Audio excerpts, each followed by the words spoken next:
Happy 420. Know a lot of y'all doing y'all thing today, but anyway, I'm gonna make this a quick video. Should be 15 minutes long, and it's basically gonna say friend or foe.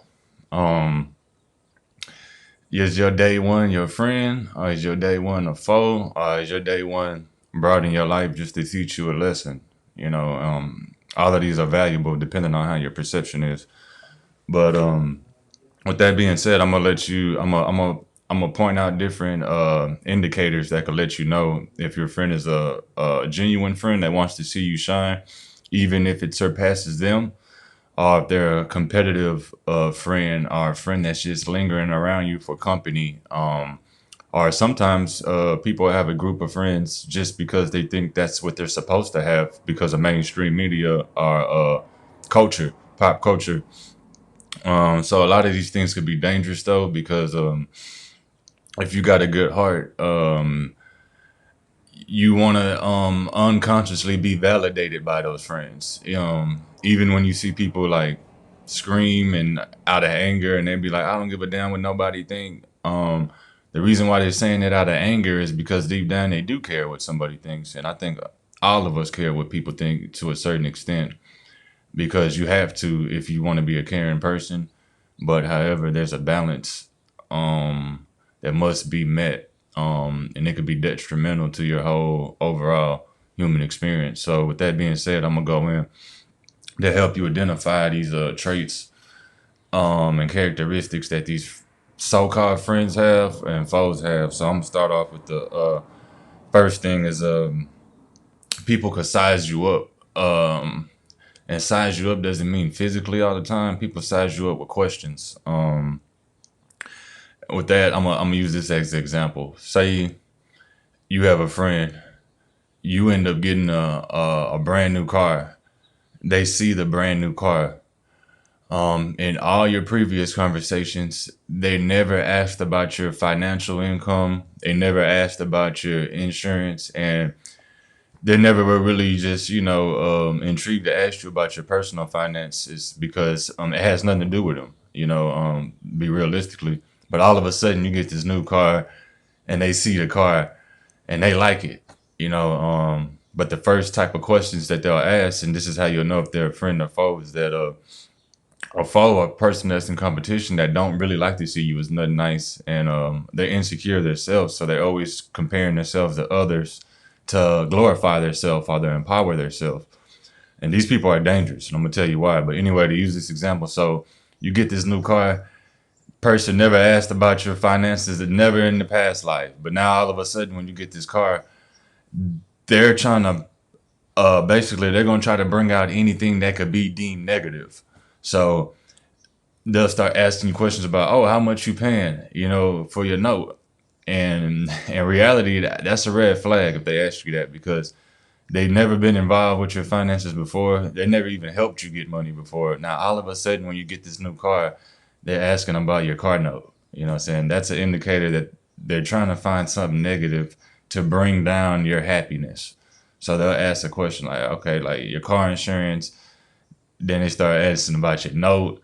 Then they start calculating if that's a good deal or not. So even though you didn't buy the car for them, then ask them for any advice. They just start voluntarily throwing advice at you and act like it's advice, but they're really trying to tear you down of your happiness and joy. So they'll start, oh, well, you could have got a better deal than that, or oh, your interest rate is too high, and oh, your credit. Oh, they might say anything along those lines, man. That's an indicator, bro, that they hating, man. They're just trying to resurface anything that could bring negativity to your happiness at that time frame. So that's a huge indicator. I'm gonna let y'all know, and that's a normal one I see a lot of people use when people all of a sudden want to act like they're caring about how you spending your money and caring about your finances out the blue when you get something new. But when you had like an old car or something like that, and that shit never crossed their mind, or when you were spending money on weed and going out and buying clothes and shit like that, they ain't never were worried about your finances. But now all of a sudden you get a new car, they worried about your finances, your credit, your interest. That's the indicator, bro. Fuck them tight. And another thing you want to know about is look at people's body language, man. So what I mean by that is that A foe don't go by the words that come out their mouth, because a person that's a foe, they know how they're making themselves look. So a person could be really mad at you about some shit, about some jealous shit, but they're not gonna come out and say they're mad about you about that jealous shit. They're gonna act like they're not. You know what I'm saying? So they could be like, oh yeah, I'm not tripping. So basically what I'm saying is, don't go by the words that come out their mouth. Go by their body expression on when they say the words. And some liars could actually conquer both, where they know how to act out the expression with the words, you know what I'm saying? And time will still expose those type. But you got a lot of liars that can't even really lie good. So their body expression will tell on them, meaning like if somebody's lying, they'll do a slight hesitation, or it'll be like a glitch, almost like a half-second delay on what they're about to say. Or for instance, I had a friend, this is a long time ago. I had a got me a new car and a new phone. I had the new J's on and shit. This was back in the day. But when he got in the car, he looked at me like it was a problem. He was just like looking sad, and I was like, "What's wrong with you?" And he was like, "Man, nothing." He was just like, "Man, you got a new car, you got the new shoes, new phone, and and man, I'm proud of you." And even though he was saying those words, "I'm proud of you," he was saying it in a saddened, like he was sad, like depressed. And that's what I'm saying. Look at people's body language, because their body language is going to tell how they really feel. And then you got some people like me, as myself, is where my facial expression tells on me, and so I can't lie. I can't lie word for shit. To be honest with you, because it's going to tell all over my body expression. You can see the way the eyes move. Sometimes people's eyes get to shooting back of their head and shit like that. That's because it's an unnatural thing that's going on right now. So they got to be very premeditative on how they go about or they express their body language. And sorry if I got off topic, but you just got to really look at these people's body language and look at the facts too, man. Because I grew up with friends where I was like, I'll make excuses for red flags, meaning like if I seen them get jealous of me, I'd be like, oh, he'll get over it. Or if I see somebody do some shady shit like blocking me from getting money or something like that, no, I'll be like, oh, okay. Well, I thought it was okay to be competitive with your friends because it was normalized. So with that, I want to say, just because something is normalized and it's normal doesn't make it right. And in fact, that shit has been hindering us. So a lot of shit that is normal these days is really unrighteous. Let's be real.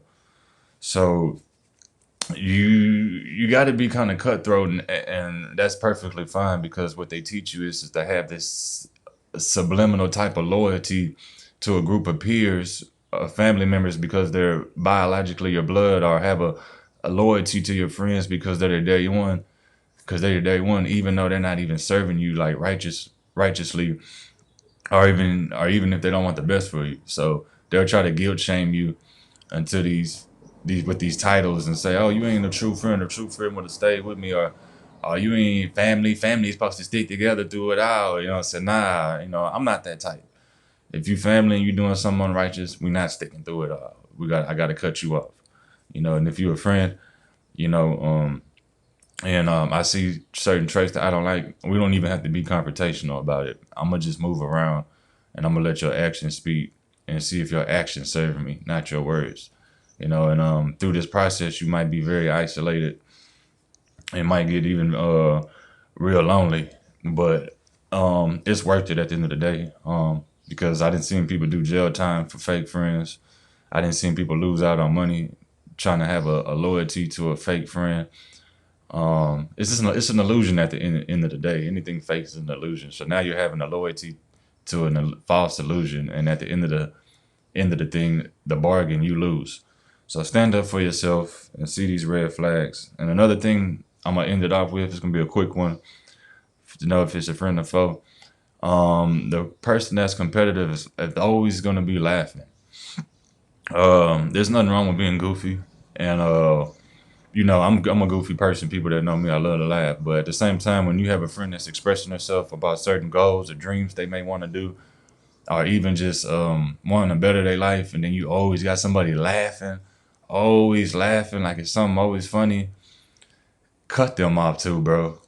Like sometimes in life, shit ain't everything funny, and sometimes your well being, or for you to be better in life, they'll laugh at it, to kind of demote it or to dethrone it, as if it's a joke or if it's, but you got to leave them in their ignorance, man. Um, Ignorance is at a high time high, and the real shit is at an all time low. Because a lot of us righteous people, we go through it the most. But with that being said, just because we go through it, that don't mean stop being vocal. That don't mean stop speaking up. So I'm gonna keep speaking up and calling shit out, and people will probably deem me like the party pooper or whatever like that. But what's a party if there's nothing to really truly celebrate? Or what's a party if we're partying doing things that's harming us? Yeah, that's bullshit. You know what I'm saying? You've been tricked. But anyway, that's just a couple little things I've seen within my experience growing up. So I'm gonna just recap before I end the video. Watch the size up questions. Watch the questions where they all of a sudden intrigued about your finances and your personal finances and stuff when you get something new. Um, be careful of people accepting the normal. And be careful of trying to fit in a group or thinking that you got to have these group of friends or a clique, gang, or squad, because the best people usually do things in isolation. And I'm gonna just use this as a reference. I'm not religious, but I do believe in a high power, which is God. There's only one God, true righteous God. And so, in order to be connect to the true righteous one God, you got to be one by yourself. That way, you can connect, and when you connect, you can get your messages and receive your downloads, your wisdom from God without any interruptions. And your people around you are going to be your interruptions, because they just don't know no better. A lot of them don't know no better, and a lot of them are ignorant, and a lot of them are content, and they're content with their sorrow, or content with where they at in life. And whenever you try to say something better, they're gonna laugh at it. So watch all the laughing. It's a time to play. It's a time to laugh. So watch all the laughing and kick cat laughing and shit. Let them be. So with that being said, I'm gonna let y'all enjoy y'all day. I'm gonna do another video today though, about how people use religion as a scapegoat, and I'm gonna do that one today too. And probably smoke one with y'all on the live stream. And we could talk about religion. I'm gonna talk about my personal experience with religion, but how people use it as a scapegoat, for various reasons. And I got them all written down, and I experienced this firsthand. So I'm gonna just go ahead and give you, wisdom on my personal intake on this and how I could better you. With that being said, peace. Like I said, man, see these red flags, man, and do something about them, man. If you see red flags, then you don't do nothing about them. You can't get mad when that shit detonates. You only can be mad at yourself. With that being said, enjoy your day. Peace.